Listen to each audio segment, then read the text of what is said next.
자, 첫 번째 문제, 반사회적 법률행위에서 무효가 아닌 것 이렇게 되어 있고요. 그래서 문제 가보게 되면은 수사기관에서 참고인으로서 자신이 잘 알지 못하는 내용에 대해서 허위 진술을 하고 일정한 대가를 받기로 제공하는 약정에서 뇌물 비슷한 사건이죠. 무효가 될 테고요. 103조 위반이 됩니다. 다음 두 번째, 적극가담 뒤에 나올 문제이기도 한데 적극가담 들어간 무조건 반사회적 법률행위. 그 다음에 이제 비슷한 3번 지문도 비슷한 뇌물 사건 되겠고요. 그 다음에 답은 4번 이렇게 구성을 했고요. 그 다음에 5번은 도박자금 이렇게 되어 있습니다. 그래서 자, 일단 무효인 법률행위, 그 다음에 이제 유효인 법률행위, 취소할 수 있는 법률행위에서 자, 법률행위 분류라고 하는 거, 자, 효력에 따라서 무효라고 하는 것이 있을 수가 있겠고요. 그 다음에 유효라고 하는 것이 있을 수가 있겠고, 취소할 수 있는 법률행위에서 취소할 수 있는 법률행위는 제한 능력자의 법률행위, 착오에 따른 의사표시, 사기 강박에 따른 의사표시 세 가지 있었고요. 유효인 법률행위는 자, 종류가 워낙 많은데 그 중에서 이슈가 될 만한 것이 단속 규정에 위반한 법률행위라고 하는 것은 유효인 법률행위가 되게 된다 해서 단속 규정 종류 세 가지 있었습니다. 허가구역 외의 지역에서의 중간 생략 등지 있었고요. 그 다음에 또 하나가 주택법상 전매금지 약정, 전매금지 규정에 위반한 전매약정, 요거 단속 규정에 해당이 됐었고, 세 번째가 개업 공인중개사와 중개의뢰인 간의 직접 거래라고 하는 거, 요것도 단속 규정의 종류로 보게 된다. 요게 기본 구조가 되겠고요. 그 다음에 이제 무효 얘기가 이제 좀 까다로워요. 그래서 무효가, 우리가 이제 반사회적 법률행위로서 무효가 있게 될 테고, 그 다음에 통정허위 표시라든가, 이런 것들 존재하게 됩니다. 그래서, 자, 일단은 여기서 답은 자, 4번 쉽게 구성을 했었고요. 착오라고 하는 거에서, 요렇게 가시고, 그 다음 문제 가서 확인을 해 보도록 하겠습니다. 자, 지금 이제 기존에 나왔던 문제를 변형을 한 건데요. 복잡하게 되어 있는데 다 필요 없는 소리고, 자, 이중 매매라고 하는 것이 포인트가 됩니다. 그래서 갑이 을에게 토지를 팔고요. 또 갑이 병에게 토지를 팔고 소유권 이전을 해주게 된다. 그럼 이제 이 문제에서는 무조건 논의 쟁점 자체가 적극가담이 나와야 정상이고, 적극가담이 나오게 되면 항상 틀린 것을 고르시오라고 이렇게 구성을 하게 될 테고, 자, 제2매매계약 무효가 되게 됩니다. 선의 제3자 취득하지 못한다. 근데 이제 지금까지 모든 적극가담 얘기를 물어볼 때는 틀린 것을 고르시오라고 해서 유효라는 표현 나오면 틀린 표현 되게 될 테고, 또 하나가 취득한다 라고 하는 거 어떻다 틀린 표현에서 요렇게만 구성이 되어 있어요. 요거는 100%입니다. 단 한 번도 예외가 없이 아주 오래전에 이중매매 가지고 적극가담이 아니라고 한다면 제2매수인이 소유권을 취득한다 이런 주제를 가지고 구성이 되긴 했지만 이거 읽어볼 필요도 없습니다. 그래서 적극가담 나와 있고요. 그 다음에 선의의 점이라고 해서 자, 소유권을 취득한다 해서 요걸 가지고 틀리게 구성을 합니다. 나머지 해설을 보실 이유도 없고 지문을 분석할 이유도 절대 없어요. 그냥 이중매매 적극가담은 지금 7년 동안 5문제가 구성이 됐었고, 모든 문제는 틀린 것을 고르시오 라고 이렇게 구성을 하고, 작년 문제가 어려웠어요. 뭐가 나왔냐면 대리인이 적극가담을 했을 때 그것도 뭐가 된다? 무효가 되게 된다 해서 그 당시 문제에서 대리인 적극가담 옳은 것을 고르시오 이런 식으로 이제 구성을 해야 틀린 것을 고르시오 해서 본인이 말 모르고 등등등 하면 유효하다 이런 식으로 이제 구성이 된 적이 있습니다. 그래서 이런 문제는 다 바로 찍고 넘어가셔야 돼요. 그래서 이렇게 가셔야겠고, 민법도 마찬가지예요. 이제 문제 패턴들을 분석을 하다 보면은 답이 되는 주제들이 딱딱 다 정형화되어 있는데, 보시다시피 이런 문제를 읽어서 풀려고 하게 되면 답이 나오지 않습니다. 전혀 답이 나오지 않아요. 그래서 자, 이렇게 해서 답은 5번 적극가담 얘기 다시 한번 지적했고요. 그 다음에 이제 검토 드릴 얘기 불공정한 법률 행위 등에 관한 설명 틀린 것은 해서 다시 똑같은 얘기 합니다. 해서 자, 일단은 공박이라고 하는 것이 있었죠. 그 다음에 무경험, 그 다음에 경솔이라고 하는 거. 무경과 경솔은 같은 레벨로 들어가요. 그 다음에 현전 불균형이라고 하는 거, 현저한 불균형이라고 하는 것이 전제가 돼야 될 것이다 라고 보겠고요. 자, 그 다음에 이제 분석을 들어가야 되죠. 공박에 있어서는 본인을 기준으로 판단하고 심리적인 원인에 의한 것도 공박의 범죄에 해당이 된다. 무경험 가지고 주로 구성하죠. 그래서 무경험에 있어서는 대리 행위에 있어서는 대리인을 기준으로 판단을 하게 될 것이고, 그리고 또 하나 이슈가 되어야 되는 것이 뭐가 있었지? 바로 일반적인 거래 경험의 부족을 의미하게 된다. 그리고 이제 현존 불구형 법률행위 당시를 기준으로 판단이 되고 객관적 가치, 그리고 지난 시간에 한번 설명드렸지만 여기에 추가적으로 악의라고 하는 것이 있어야지 어떻다? 바로 불공정한 법률행위. 그래서 이게 이제 상대방이 공박이나 무경험, 경솔 등 이런 상황을 이용을 해서 내가 이익을 취하겠다는 악의라고 하는 것이 있어야지 이건 불공정한 법률행위 문제로 보게 된다 해서 자 1번 맞고요. 경매 절차에서는 소위 불공정한 법률행위에 관한 조항 적용하지 않는다. 무상계약에 있어서 불공정한 법률행위에 관한 조항은 적용될 여지가 없다. 3번 맨날 나오는 질문 중요치 않고요. 경솔이라고 하는 것은 무경험은 대리는 기준으로 판단한다 해서 자 지금 이제 답 5번 뽑았고요. 2번 연속 이 얘기를 가져옵니다. 해서 지금 불공정한 법률행위에서 나올 거 다 나왔고요. 유일하게 안 나온 얘기가 악의라고 하는 것이 있어야만은 뭐가 된다? 불공정한 법률 행위가 된다 해서 분위기들이 좋습니다. 그래서 아는 게 나오고 있어요. 아는 게 나오고 있어. 그래서 이게 이렇게 숙달되셔야 돼. 그럼 시험장 가시게 되면 전혀 모를 얘기들 몇 개씩 깔아줍니다. 겁먹지 마세요. 어차피 이래 주거나 저래 주거나 죽기는 마찬가지야. 그래서 아는 것만 이제 마킹을 하시게 되면 합격하고 이러시는 큰 문제가 되지 않아요. 근데 이제 더럽게 쫄아가지고 제가 이제 저 14 시험 볼 때 진짜 신화야. 이틀 만에 제가 점을 딴 사람입니다. 그래서 보통 사람이 아니지. 그래서 저랑 그때 지금 같이 사는 여자 한 분이 있는데 그분이 저를 아주 또라이로 봅니다. 그런데 딱 그 이틀 만에 점 따는 거 보면서 이 새끼가 해도 뭔 일을 해도 큰 일을 하게 될 사람이구나. 망할 줄 몰랐지. 그래서 오늘 이제 유튜브 보니까 누가 써놨던데 뭐 공법 전문가였는데 학개론까지 인간이 게으른 거죠. 민법도 같이 하고 있는데 그래서 하여튼 이렇게 보셨고 요거 이제 새로운 주제 나왔었고요. 불공정한 법률행위는 더 이상 나올 게 없습니다. 판례를 찾아봐도 해서 요 정도 답은 5번 이렇게 해서 악의가 있을 때만 불공정한 법률행위 성립한다. 그 정도가 될 테고요. 그 다음에 이제 요 얘기 이제 나올 때 됐어요. 통정 허위 표시 무효라고 하는 거 선의 제3자에게 대항하지 못한다라고 해서 이 얘기가 지금 작년에 문제를 좀 어렵게 자체 3자련 계획에서 출제가 됐습니다. 그래서 제3자련 계획에서 제3자라고 하는 것은 소위 이제 선의 제3자 보호 규정에 선의 제3자의 범주에 포함되지 않는다. 이 주제를 더럽게 말을 어렵게 해서 출제가 됐었고요. 자 일단은 선의 제3자의 범주에 해당하지 않는 자를 모두 고르시오 해서 우리가 이제 알았던 건 아닌 거 2개만 외웠었죠. 본인과 수익자, 본인과 제3자라고 하는 것은 선의 제3자의 범주에 포함되지 않는다. 앞에 볼 것도 없어요. 이것도 마찬가지야. 민법 이런 것들도 너무 진지하게 들어가면 골치가 아프고요. 이렇게 딱딱 떨어지는 문제들은 이렇게 가도록 합니다. 그래서 나머지는 뭔 소린지도 몰라요. 그래서 뭔 소린지 알 수가 없는 것이고 선의 제3자의 범주에 포함되지 않는 거 본인과 수익자, 본인과 제3자라고 하는 거 해서 또 문제 이렇게 나온 경우도 있었죠. 선의 제3자에 해당하는 것을 고르시오. 당황하지 마시고 선의 제3자 아닌 것을 제외한 나머지 애들은 선의 제3자의 범주에 모두 포함이 되게 된다 해서 자 이렇게 해서 이제 지금 통정 허위 표시 관련해서 한번 정리 좀 하고 가볼까요? 우리 요약집 기준으로 한번 검토를 좀 해가면서 살을 붙여보겠습니다. 여러분 자료 58페이지 가서 자 지금 했던 얘기들 몇 가지 체크해 봐야 되죠. 자 이중 매매 적극 가담이라고 하는 거 나와 있죠. 그래서 무조건 틀린 것을 고르시오라고 해서 아까 봤던 주제 요거 가지고 유용 그 다음에 취득한다 라고 하는 거 요게 틀렸다 해서 58페이지 보고 있습니다. 그 다음에 불공정한 법률행위 거기는 빠져 있는데 악의라고 하는 것이 추가적인 항목이 되어야 될 것이고 자 통정의 표시라는 주제 세 번째 주제죠. 그래서 선의 제3자 보호를 받게 된다. 선의 제3자는 소유권을 취득한다라고 해서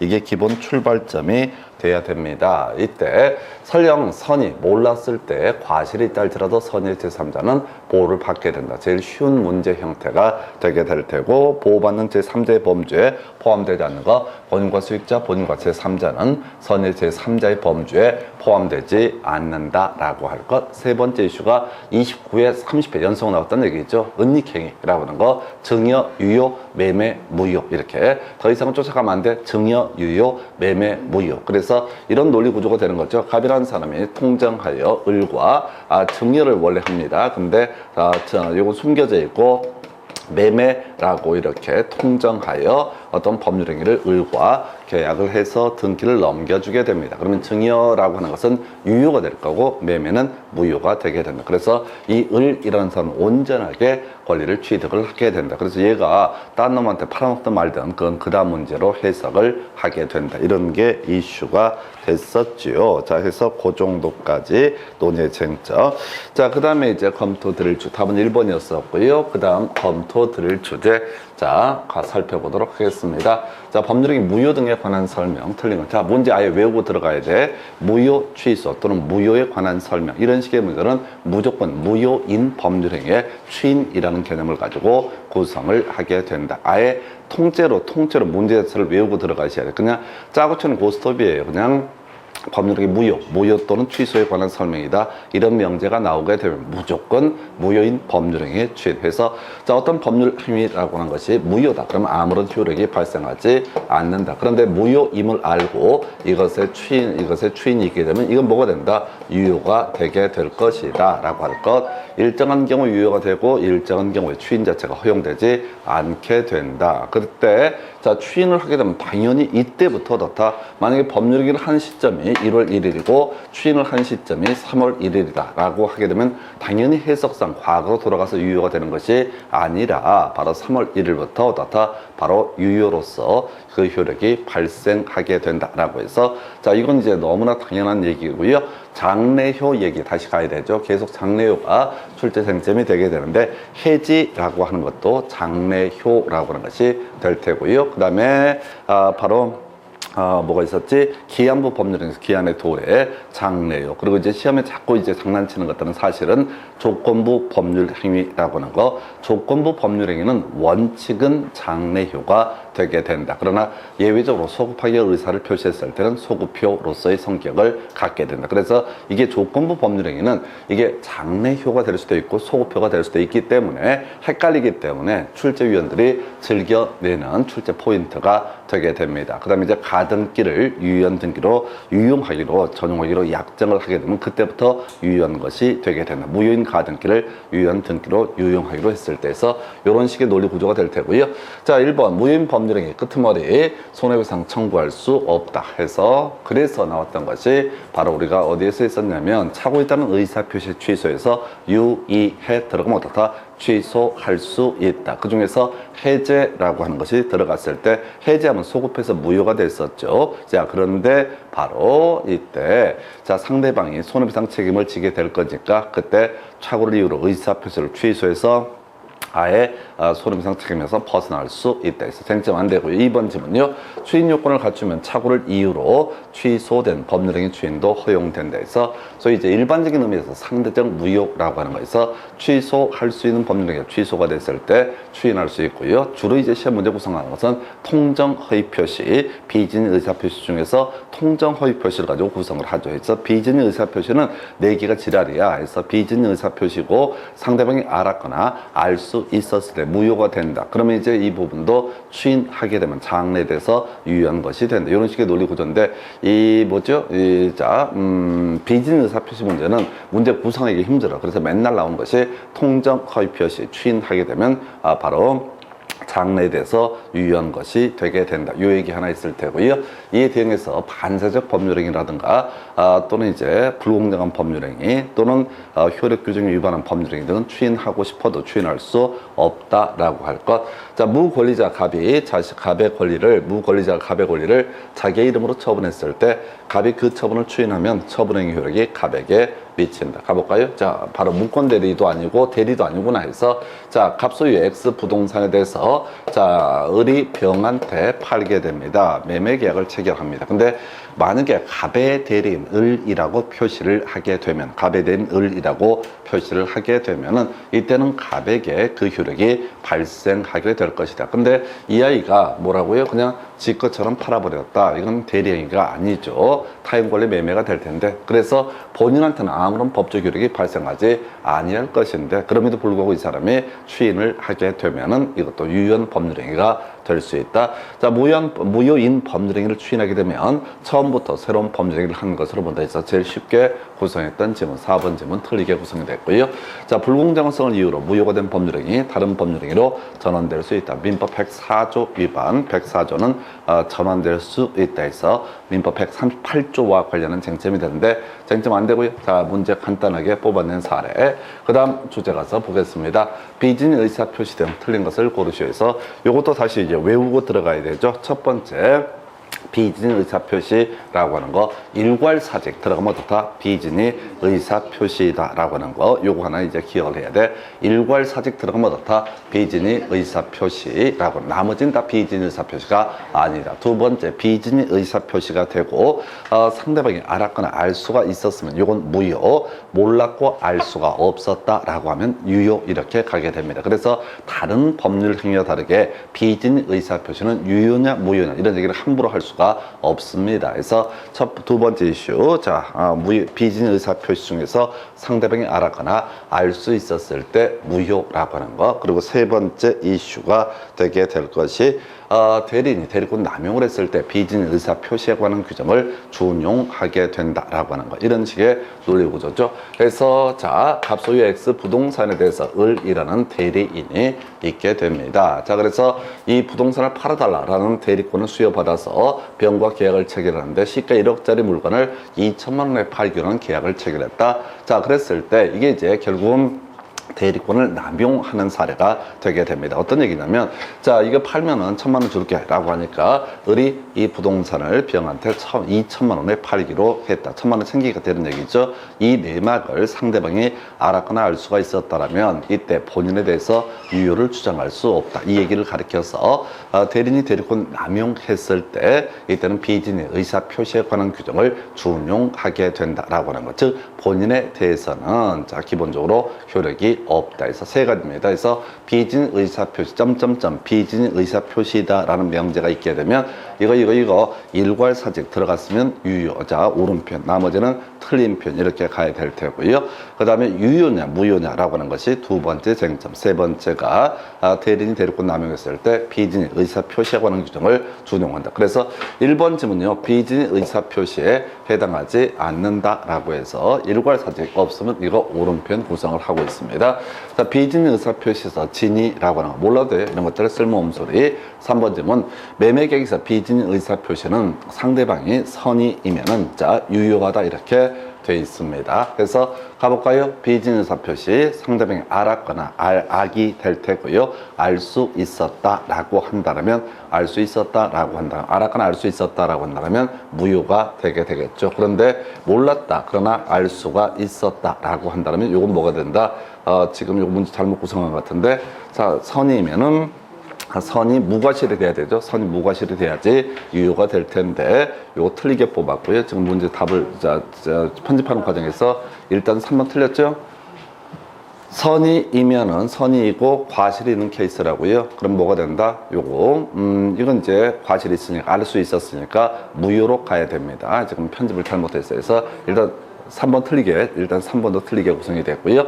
4번, 이게 이제 비진 의사표시가 아니다라고 해서 요걸 이제 틀리게 원래 뽑으려고 그랬었는데 제가 편집하는 과정에서 오류가 났어요. 그래서 요건 수정을 할 텐데, 자, 근로자가 회사의 경영 방침에 따라 틀린 걸 고르셨죠?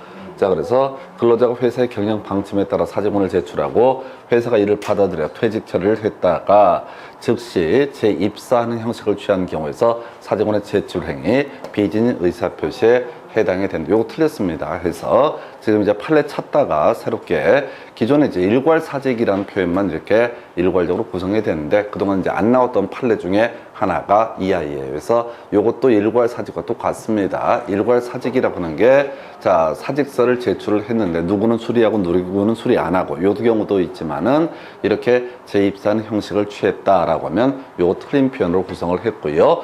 그 다음에 이제 지금 이제 상대방이 표의자의 지인이 아님을 알았다는 것은 무효를 주장한 자가 증명한 데서 모를라도 된 얘기. 여기서 이제 답이 두 개가 돼버렸는데 다시 매매 계약에서 비진 의사표시라고 하는 것은 선이 무과실일 때만 뭐가 된다? 유효가 되게 된다. 그래서 3번 틀렸고요. 4번 지문 새롭게 이제 지문 넣다가 이걸 놓쳤는데, 자, 우리가 일괄사직의 의사표시는 기본적으로 비진이 의사표시다라고 이렇게 설명을 드렸습니다. 그리고 이 케이스, 지금 이제 판례 찾다가 찾아낸 케이스가 될 텐데, 사직원 제출했다가 재입사를 했다. 요것도 뭐가 된다? 비진이 의사표시다. 해서 답이 2개가 됐네. 해서 나중에 인터넷 올릴 때 요건 수정을 해 올릴게요. 그래서 원래는 이제 4번을 보여드리려고 얘기를 했던 취지인데요. 자, 해서 비진 의사표시 일괄사직과 유사한 개념으로 볼 수 있는 거, 요것도 비진 의사표시에 해당이 된다 해서 그 정도까지. 자, 그 다음 문제 가서 확인을 해 보겠습니다. 자, 갑이 을을 강박해서 거물을 매도하는 계약을 을과 체결했다.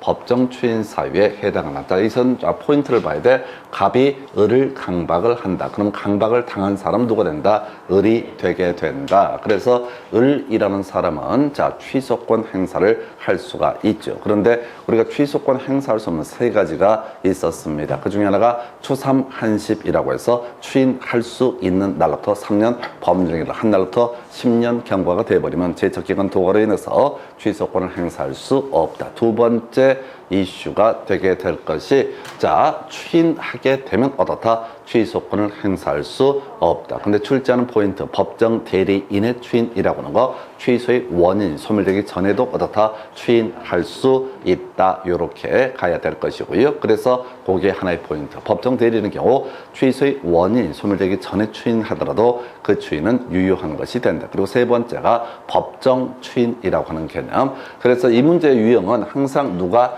을이 이렇게 가야 돼. 1번, 2번, 3번에 갑이 다 쓸데없는 소리야. 을이 뭘 해야 돼? 이 취소할 수 있는 법률행위라고 하는 것을 유효한 것으로 전제하고 일정한 행위를 하거나 일정한 행위를 요구를 하게 되면 나중에 말 바꿔서 취소권을 행사하는 것은 허용되지 않는다. 그래서 강박 상태에서 벗어난 을이라고 하는 사람이, 자, 이것에 갑에게 소유권 이전 등기 절차에 협력을 요청한 경우, 그럼 이제 을은 이 계약이 유효함을 전제로 일정한 행위를 하고 있습니다. 그러다가 나중에 기분 나쁘다고 해서 나 취소할래, 이런 것은 어떻다? 허용되지 않는다. 요거는 이제 꼭 하나 약간 건드려 주는 게 이거죠. 을이 매매계약 취소를 통해서 얻게 될 계약금 반환 청구권을 정액에 양도한 경우에서, 자, 이 사람은 계약금 반환 청구권을 정액에 양도한다는 얘기는 나는 곧 이걸 뭘 할 것이다? 취소권을 행사를 할 것이다 라는 전제가 깔려 있는 것이죠. 그래서 이 계약이 유효임을 전제로 행동하는 것이 아니다 라고 해서 요건 이제 법정 추인 사유가 아니다. 그래서 답은 4번 될 테고요. 하여튼 지금 취소권 행사의 제한이라고 해서 3가지 이슈를 가지고 1년에 많으면 2문제까지 구성을 하게 됩니다. 다시 한번 체크를 해보겠습니다. 여러분 자료 59페이지 가서요.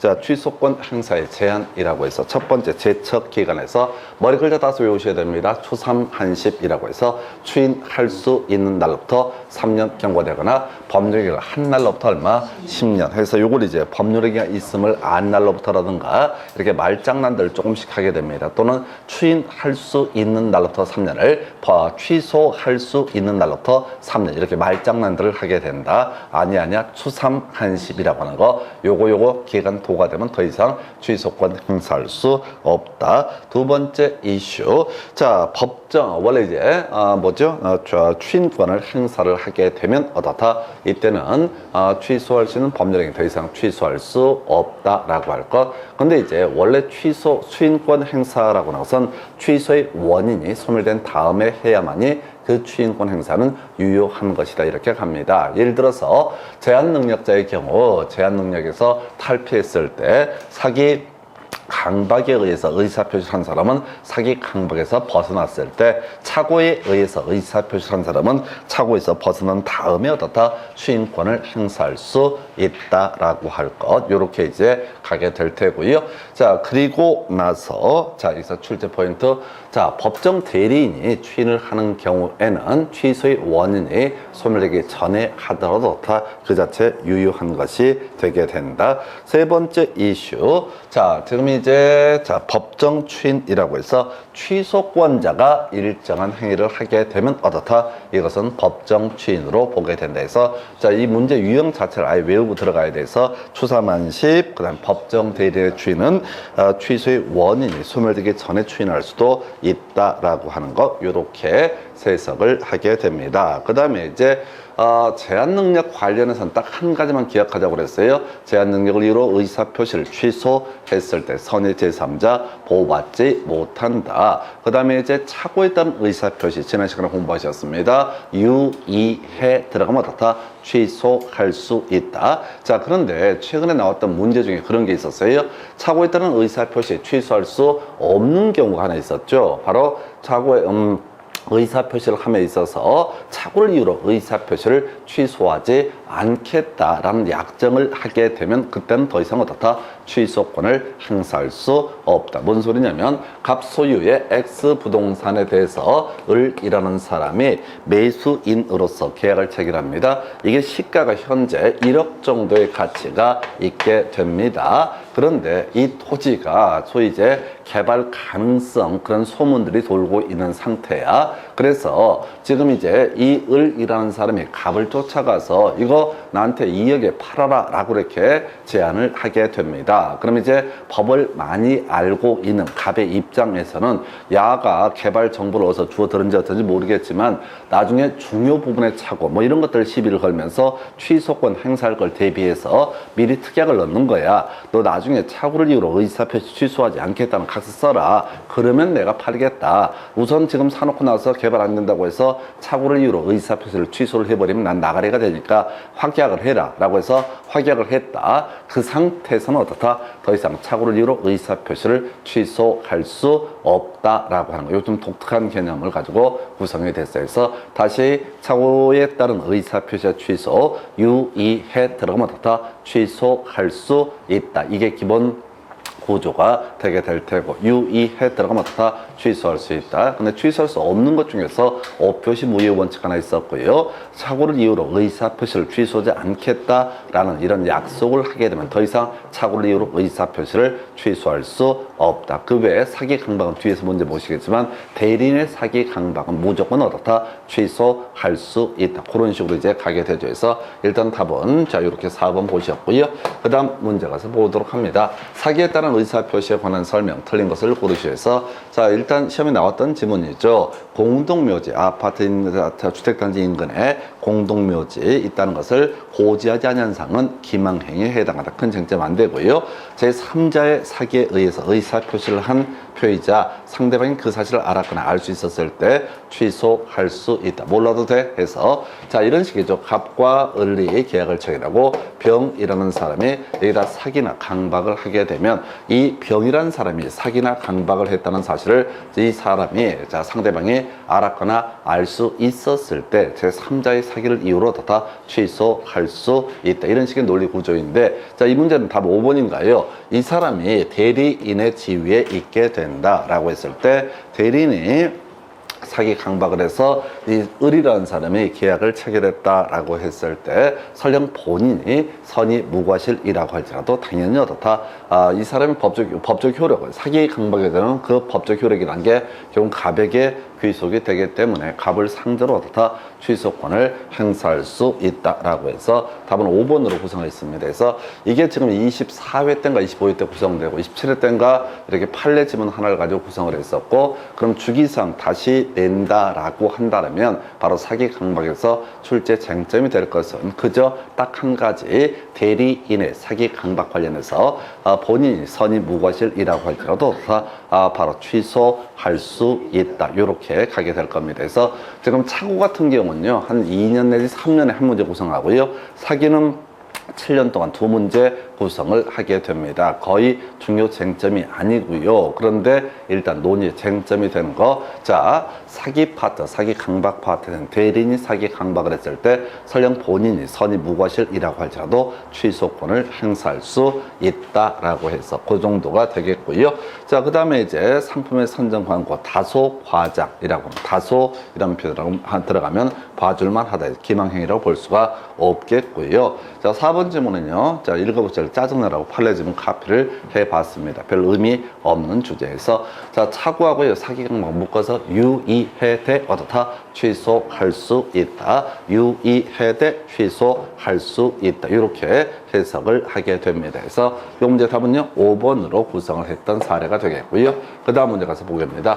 대리권의 범위와 제한 등에 관한 설명 틀린 것을 고르시오라고 해서 자, 지금 자, 대리인에 대한 본인의 금전 채무의 기한이 도래했을 때 대리인은 본인의 허락 없이 그 채무를 변제할 수 있다. 1번 옳게 이제 구성을 해봤고요. 그래서 원래 자기계약이라고 하는 거 쌍방대리 기본적으로 허용되지 않습니다. 그런데 이 자기계약이라든가 등등등이라고 하는 거 단순한 채무 이행에 불과한 부분은 어떻다 시비를 걸지 않는다. 그 이제 제일 대표적인 것이 법무사가 매도인과 매수인을 대리해서 등기 신청을 하는 행위, 이런 것은 쌍방 대리라 할지라도 문제가 되지 않는다. 또 자기 계약이라 할지라도 결국은 누굴 위한 거니까 본인이라고 하는 것을 위한 행위니까 이 부분은 어떻다 유효한 것이 되게 된다서 다시 대리인하고 본인하고 일정한 법률행위 중에서 자, 채무의 변제라고 하는 것을 본인 자산에서 대리인 이름으로 넘겨주게 된다. 이거 안 하게 되면요,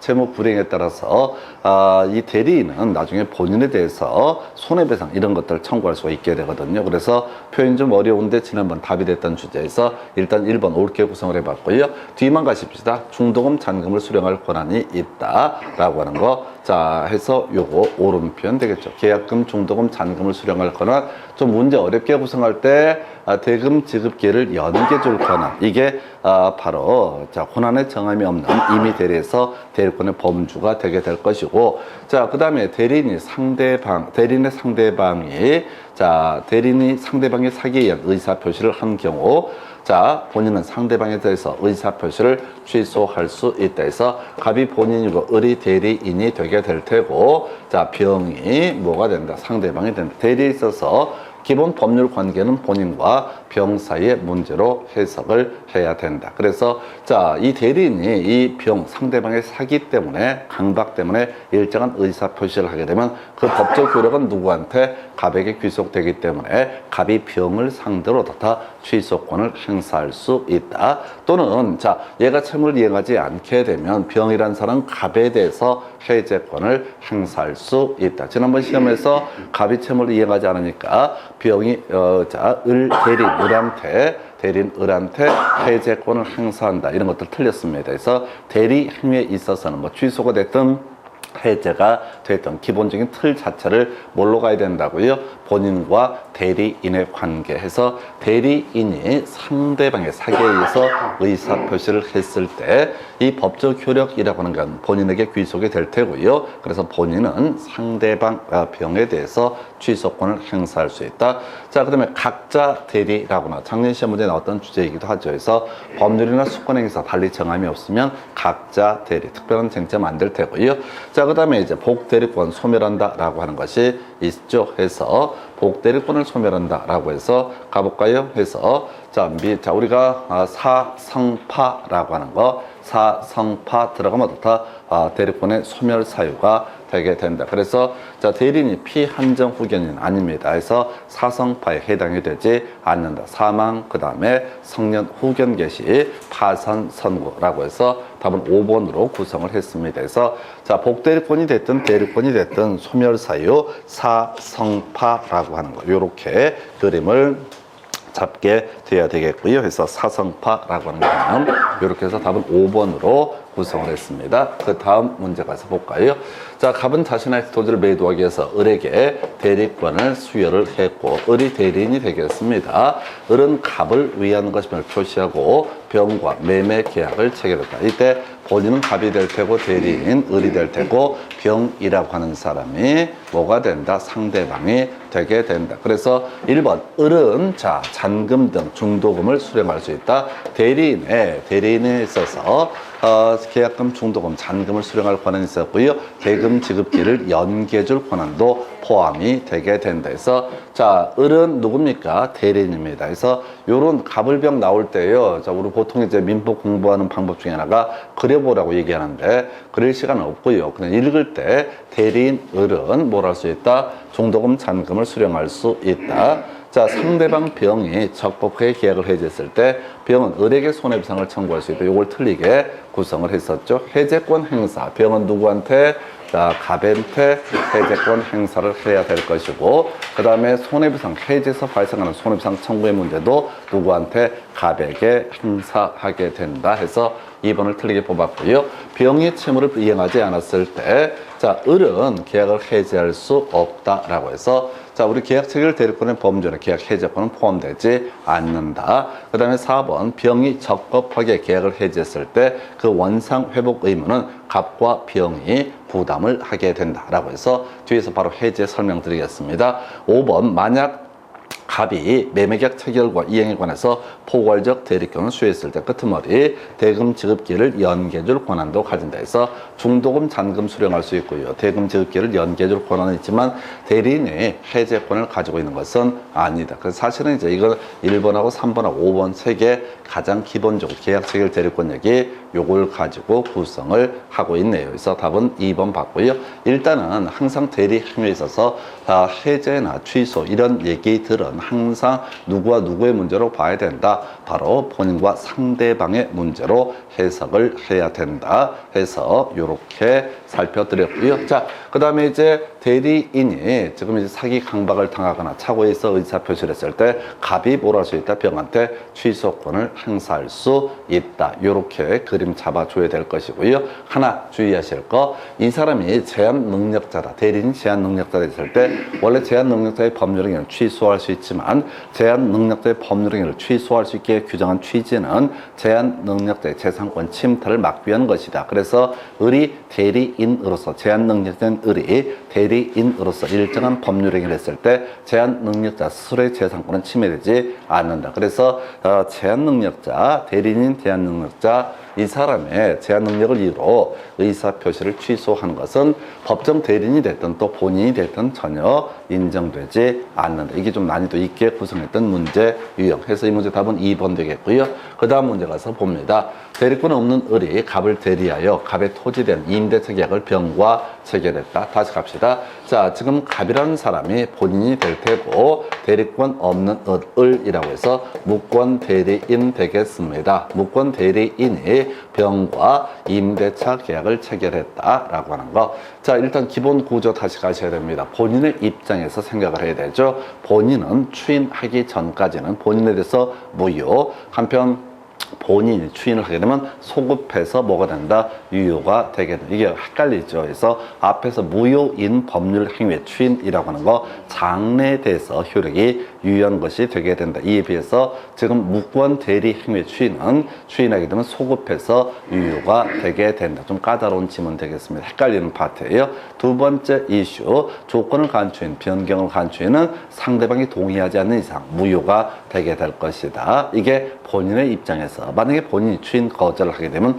본인에 대해서는 법적 효력이 발생하지 않는다. 한편 본인의 추인 거절을 했을 때 상대방은 원칙적으로 무권 대리인에게 계약 이행 책임이나 손해배상 책임을 물을 수가 있게 되는데 출제하는 포인트 면책 사유라고 해서 자, 이 사람이 제한 능력자였었거나 또는 하나가 무권 대리인이라는 사실을 상대방이 알았거나 알 수 있었을 때는 계약 이행 책임 또는 손해배상 책임을 물을 수가 없다라고 하는 거, 이런 게 하나의 이슈가 되게 될 테고요. 자, 상대방 입장에서 하나 생각해 볼 게 있었죠. 상대방은 최고권 행사할 수 있었고요. 한편 선의였을 때 추인이나 추인 거절의 의사 표시가 있기 전까지 뭘 할 수 있다? 바로 이때는 바로 철회할 수 있다. 거의 철회 안 되죠. 해서 드물게 철회가 인정되는 케이스가 되겠습니다. 다시 갑시다. 본인은 추인할 수도 있고 추인 거절할 수도 있다. 이런 상태를 가리켜서 유동적 무효라고 하는 거, 본인이 추인하게 되면 소급해서 유효가 되게 될 것이다. 이때 추인할 때 조건을 간추인, 변경을 간추인은 무효, 상대방이 동의하지 않는 이상 무효가 될 테고, 추인 거절이 있으면 상대방은 무권 대리인에게 계약 이행 책임, 손해배상 책임을 물을 수 있음이 원칙인데, 문제 이슈가 됐던 거, 이 사람이 제한 능력자였었거나 무권 대리인이 또는 무권 대리인이라는 사실을 알았거나 알 수가 있었다라고 한다면 책임을 물을 수 없고요. 한편 하나 더 기억하실 게, 이 병이란 사람, 최고권은 선의하기 불문하고 인정되지만 철회권은 선의였을 때만 인정이 되게 된다. 그래서 일단은 추인이 없게 되면 이것은 갑에 대해서 효력이 없다라고 합니다. 이걸 우리가 유동적 무효 상태라고 얘기를 하죠. 묵시적으로 추인하는 거 쟁점 안 되겠고요. 최고권이라고 하는 거, 상관없죠. 알았거나 알 수 없었던, 알았든 몰랐든 따지지 않고 최고권은 인정이 된다 해서 3번을 틀리게 뽑았었고요. 그 다음에 임대차 계약을 단축해서 추인했을 때 상대방 병이 동의하지 않는 이상 그 추인은 효력이 없다라고 할 것. 갑이 추인을 하게 되면 소급해서 유효가 되게 된다 해서 답은 3번으로 구성합니다. 그래서 하여튼 이 계약의 무권대리 파트는 100% 1년에 한 문제 구성되게 되는데, 문제는 뭐냐면은 이게 한꺼번에 많이 하려고 하면 개판돼 버리고요. 그저 기본 몇 가지 뼈대 정도만 딱 잡아놓고 나머지 부차적인 얘기들은 현혹되지 마실 것, 이렇게 갑니다. 그래서 답은 3번이었고요. 한 문제 더 검토해 보겠습니다. 조건 기한 등 30대 문제 가져왔는데, 이게 계속해서 기억할 게, 정기해는 들어가면 어떻다? 조건 없는 법률 행위, 즉 유효인 법률 행위다, 이렇게 전제를 하게 될 테고요. 그 다음에 이제 정지 조건 법률 행위, 이게 조건이 성취가 되게 되면은 바로 원칙적으로 장래돼서 효력이 발생하게 될 것이고, 다만 소급하기 의사를 표시했을 때 그에 따르게 된다. 해제 조건부 법률 행위라고 하는 거, 일단 핸드폰 쓸 수 있게 해주는데 50점 안 나오면 핸드폰 사용을 금지시킬 거야, 이렇게 이제 얘기를 한다라고 했을 때, 조건이 성취되면 이때 뭐가 돼요?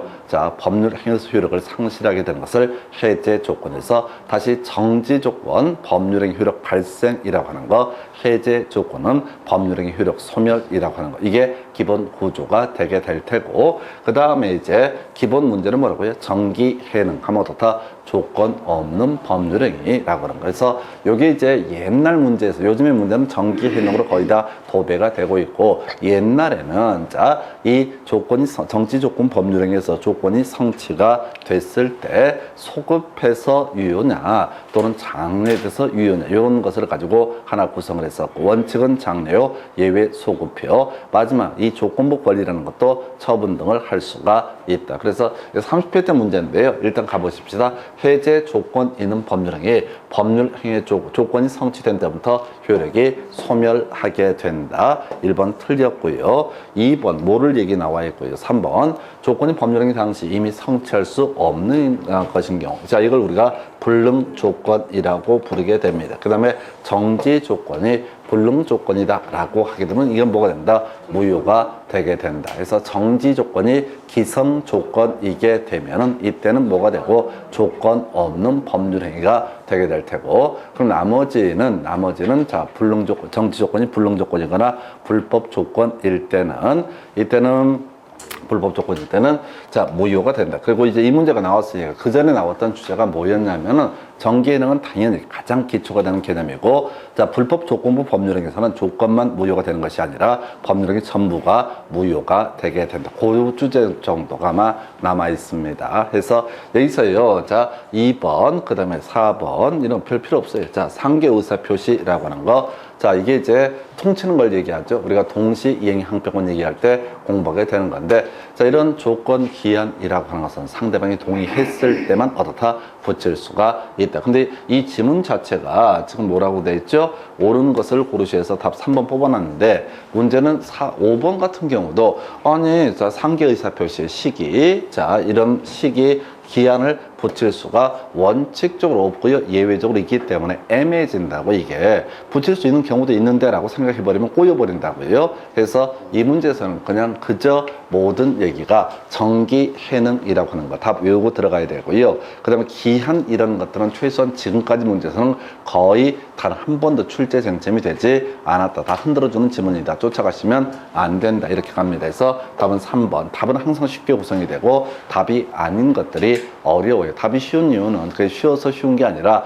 답 위주로 외우다 보니까 그게 익숙해지게 되게 되는 겁니다. 그래서 근데 이거 한다고 해서 뭐 지금 시간도 없으니까 그럴 일도 없겠지만은 골고루로 불안하다고 다 봐봐요. 나중에 개판돼 버립니다. 남는 거 아무것도 없어요. 그래서 답은 3번 이렇게 보셨고, 그 다음 문제 간접 점유에 관한 설명 틀린 것은 해서 자, 요즘에 이제 한참 유행하고 있는 게 간접 점유에서 자, 갑 소유의 X 부동산에 대해서 을이라는 사람이 임차인이 되게 된다. 그럼 이때 직접 점유자는 을이 될 테고 갑이 간접 점유자가 된다. 한편 을이 자, 지금 갑의 동의를 얻지 않고 병과 전대차 계약을 체결한다. 이 사람을 전차인이라고 했을 때 직접 점유자는 병이 될 테고 간접 점유자는 갑과 을이 되게 된다. 그래서 이때 임대차라든가 전대차와 같은 것을 점유 매개 관계라는 용어를 쓰게 될 테고요. 그래서 점유 매개 관계에 있어서 바로 직접 점유자라고 하는 것은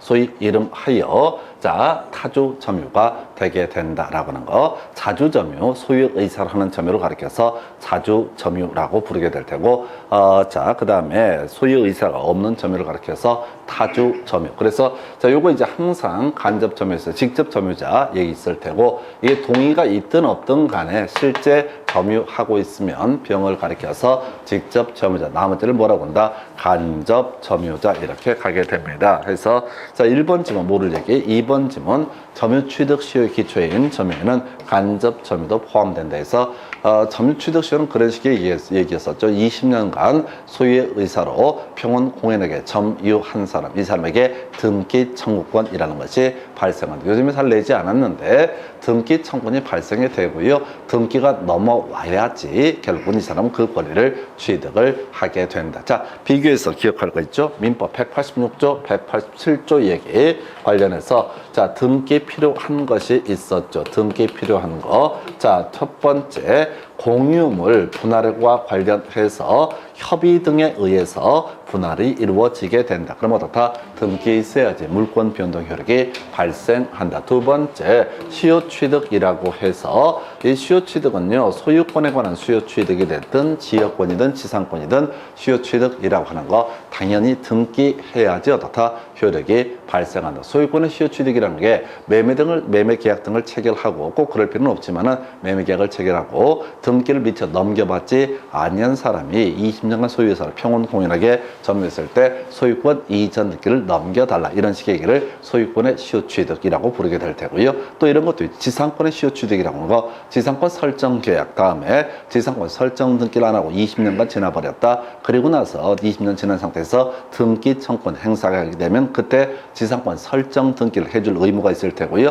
그러면 이 사람은 지상권 시효 취득을 할 수 있다. 지역권 계속도가 표현된 지역권이라는 용어를 쓰게 되는데 하여튼 지역권 설정 계약 체결하고 등기 없는 상태에서 사실상 지역권을 행사해왔던 이 사람의 지역권의 시효 취득을 주장할 수 있다. 이때는 등기해야지 물권 변동 발생한다. 비교해서 187조에게 등기 없이도 물권 변동 효력이 발생하는 것. 첫 번째, 공유물의 분할과 관련해서 바로 판결, 확정 판결에 따라서 분할이 이루어지는 경우에는 등기 없어도 어떻다? 그 효력이 발생한다라고 하는 거, 이런 게 하나가 있겠고요. 그리고 또 하나가 시효 취득 중에서 이슈가 돼야 되는 게 분묘 기준권의 시효 취득이라고 하는 것은 등기 없이도 어떻다? 물권 변동 효력이 발생한다. 그래서 지금까지 민법 186조하고 187조를 비교하는 문제, 작년인가 재작년에 나왔던 문제는 자, 등기가 필요 없는 판결이라고 하는 것은 이행 판결을 말한다라고 해서 틀리게 뽑았어요. 형성 판결을 의미한다. 그래서 이행 판결은 그런 거잖아.